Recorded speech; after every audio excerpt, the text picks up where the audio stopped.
हाँ, तो नमस्कार जी, कैसे हैं आप लोग? उम्मीद करते हैं अच्छे होइएगा और अच्छे ढंग से एग्ज़ाम का प्रिपरेशन भी करते होइएगा। तो आज की इस वीडियो में मैं क्लास 10th वाले स्टूडेंट्स के लिए संस्कृत से कुछ वीवीआई ऑब्जेक्टिव प्रश्न लेकर आया हूँ, जो आपके लिए मोस्ट इंपोर्टेंट क्वेश्चन है। तो वीडियो को आप कंसंट्रेट होकर पूरा देख लीजिए। अगर वीडियो अच्छा लगेगा तो वीडियो को एक लाइक करिएगा और साथ में चैनल को सब्सक्राइब भी कर लीजिएगा।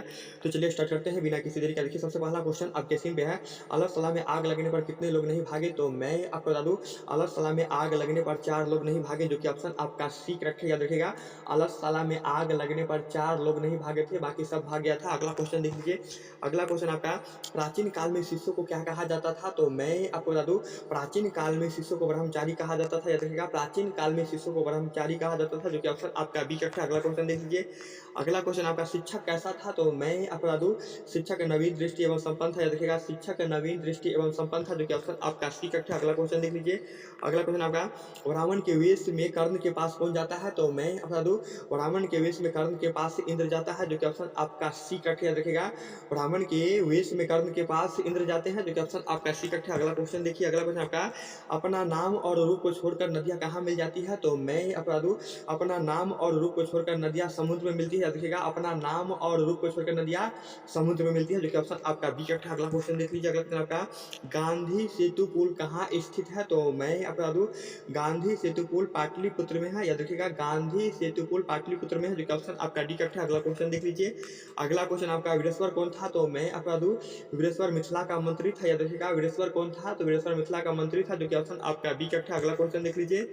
अगला क्वेश्चन आपका, प्राचीन संस्कृति की पहचान किससे होती है? तो मैं आपको बता दूं, प्राचीन संस्कृति की पहचान संस्कारों से होती है, जो कि ऑप्शन आपका बी करेक्ट है। याद रखिएगा, प्राचीन संस्कृति की पहचान संस्कारों से होती है, जो कि ऑप्शन आपका बी करेक्ट है। अगला क्वेश्चन देख लीजिए। अगला क्वेश्चन आपका, लक्ष्मी किसे वर्ण करती है? तो मैं आपको बता दूं, लक्ष्मी उद्योगी पुरुष को वर्ण करती है। देखिएगा, लक्ष्मी उद्योगी पुरुष को वर्ण करती है, जो कि ऑप्शन आपका यही करेक्ट है। अगला क्वेश्चन देख लीजिए। अगला क्वेश्चन आपका, किसकी विजय नहीं होती है? तो मैं आपको बता दूं, और सत्य की विजय नहीं होती है। और एक प्रश्न ऐसे आता है, किसकी विजय होती है? तो सत्य की विजय होती है। तो दोनों प्रश्न ध्यान में रखिएगा। अगला क्वेश्चन देख लीजिए। अगला क्वेश्चन आपका, सूक्ष्म से भी सूक्ष्म क्या होता है? तो मैं आपको बता दूं, सूक्ष्म से भी सूक्ष्म आत्मा होता है। देखिएगा, सूक्ष्म से भी सूक्ष्म आत्मा होता है, जो कि ऑप्शन आपका यही करेक्ट है। अगला क्वेश्चन देख लीजिए। अगला क्वेश्चन आपका, मंदाकिनी नदी किस पर्वत के किनारे स्थित है? तो मैं आपको बता दूं, मंदाकिनी नदी चित्रकूट पर्वत के किनारे स्थित है, जो कि ऑप्शन आपका यही करेक्ट है। याद रखिएगा। अगला क्वेश्चन देख लीजिए। अगला क्वेश्चन आपका, छात्रों के लिए सबसे बड़ी तपस्या क्या है? तो मैं आपको बता दूं, छात्रों के लिए सबसे बड़ी तपस्या अध्ययन होता है, जो कि ऑप्शन आपका यही करेक्ट है। याद रखिएगा, छात्रों के लिए सबसे बड़ी तपस्या अध्ययन होता है, जो कि ऑप्शन आपका करेक्ट है। अगला क्वेश्चन देख लीजिए। अगला क्वेश्चन आपका, स्वामी दयानंद के बचपन का नाम क्या था? तो मैं आपको बता दूं, स्वामी दयानंद के बचपन का नाम मूल शंकर था, जो कि ऑप्शन आपका यही करेक्ट है। याद रखिएगा, स्वामी दयानंद के बचपन का नाम मूल शंकर था, जो कि ऑप्शन आपका यही करेक्ट है। अगला क्वेश्चन देख लीजिए। अगला क्वेश्चन आपका, देवलोक का मार्ग किससे प्रशस्त है? तो मैं बता दूं, देवलोक का मार्ग सत्य से प्रशस्त है, जो कि ऑप्शन आपका बी करेक्ट है। याद रखिएगा, देवलोक का मार्ग किससे प्रशस्त है?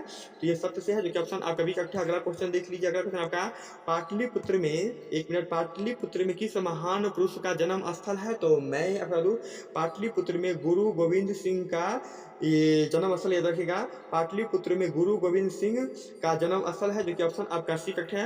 अगला क्वेश्चन देख लीजिए। अगला क्वेश्चन आपका, राम परवेश के गांव का नाम क्या था? तो मैं आपको बता दूं, राम परवेश के गांव का नाम भीखन टोला था। याद रखिएगा, राम परवेश के गांव का नाम भीखन टोला था, जो कि ऑप्शन आपका एक करेक्ट है। अगला क्वेश्चन देख लीजिए। अगला क्वेश्चन आपका, स्वामी दयानंद का जन्म कहाँ हुआ था? तो मैं आपको बता दूं, स्वामी दयानंद का जन्म गुजरात में हुआ था। याद रखिएगा, स्वामी दयानंद का जन्म गुजरात में हुआ था, जो कि ऑप्शन आपका एक करेक्ट है। अगला क्वेश्चन देखिए।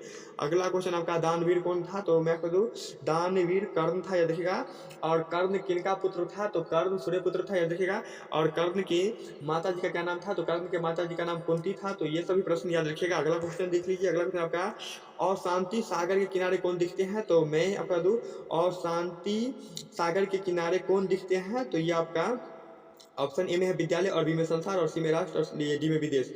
तो अशांति सागर के किनारे कौन दिखते हैं? तो मैं आपको बता दूं, विदेश दिखेगा, जो कि ऑप्शन आपका डी का याद रखिएगा। और शांति सागर के किनारे कौन दिखते हैं? तो इसका आंसर आप हमें कमेंट सेक्शन में बताइएगा। इसका आंसर हमें पता नहीं है। अगला क्वेश्चन देख लीजिए। अगला क्वेश्चन आपका, प्राणी के हृदय रूपी गुफा में कौन विद्वान रहता है? तो मैं आपको बता दूं, प्राणी के हृदय रूपी गुफा में कौन विद्वान रहता है? तो आत्मा रहता है, जो कि ऑप्शन आपका एक याद रखिएगा। अगला क्वेश्चन देख लीजिए। अगला क्वेश्चन आपका, किसके गीत देवता भी गाते हैं? तो मैं आपको बता दूं, किसके गीत देवता भी गाते हैं? तो भारत माता के गीत देवता भी गाते हैं, जो कि ऑप्शन आपका यही करेक्ट याद रखिएगा। अगला क्वेश्चन देख लीजिए। अगला क्वेश्चन आपका, भारत भूमि के सेवका है? तो मैं बता दूं, भारत भूमि के सेवका सागर, पर्वत और भरने हैं, जो कि ऑप्शन आपका सी कट याद रखिएगा। अगला क्वेश्चन देख लीजिए। अगला क्वेश्चन आपका, प्राचीन काल में ब्रह्मचारी कहाँ पढ़ते थे? तो मैं आपको बता दूं, प्राचीन काल में ब्रह्मचारी गुरु के घर में पढ़ते थे, जो कि ऑप्शन आपका सी कट याद रखिएगा। प्राचीन काल में ब्रह्मचारी गुरु के घर में ही पढ़ते थे, जो कि ऑप्शन आपका सी कट है। अगला क्वेश्चन देख लीजिए। अगला क्वेश्चन आपका, कन्यादान किस संस्कार में होता है? तो मैं यहाँ बता दूं, कन्यादान विवाह संस्कार में होता है, याद रखिएगा। कन्यादान विवाह संस्कार में होता है, जो कि ऑप्शन आपका डी कट है। अगला क्वेश्चन देखिए।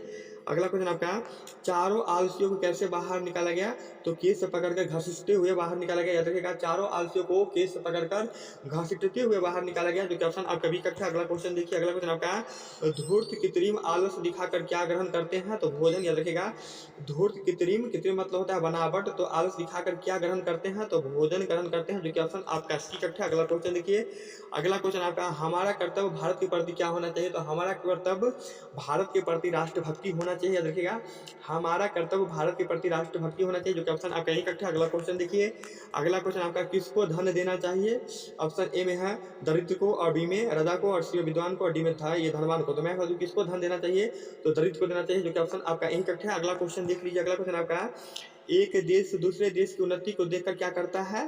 तो द्वेष करेगा, जो कि ऑप्शन आपका डी कट है। देखिएगा, एक देश दूसरे देश की उन्नति को देखकर क्या करता है? द्वेष करता है, जो कि ऑप्शन आपका डी कट है।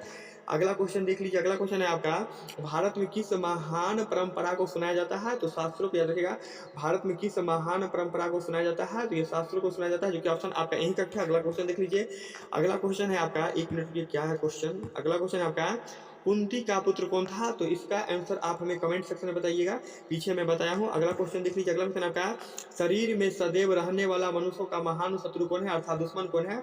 तो आलस है, जो कि ऑप्शन आपका डी कट है। याद रखिएगा, शरीर में सदैव रहने वाला मनुष्य का महान शत्रु कौन है? तो ये आलस है। आलस को आप लोग त्याग दीजिएगा।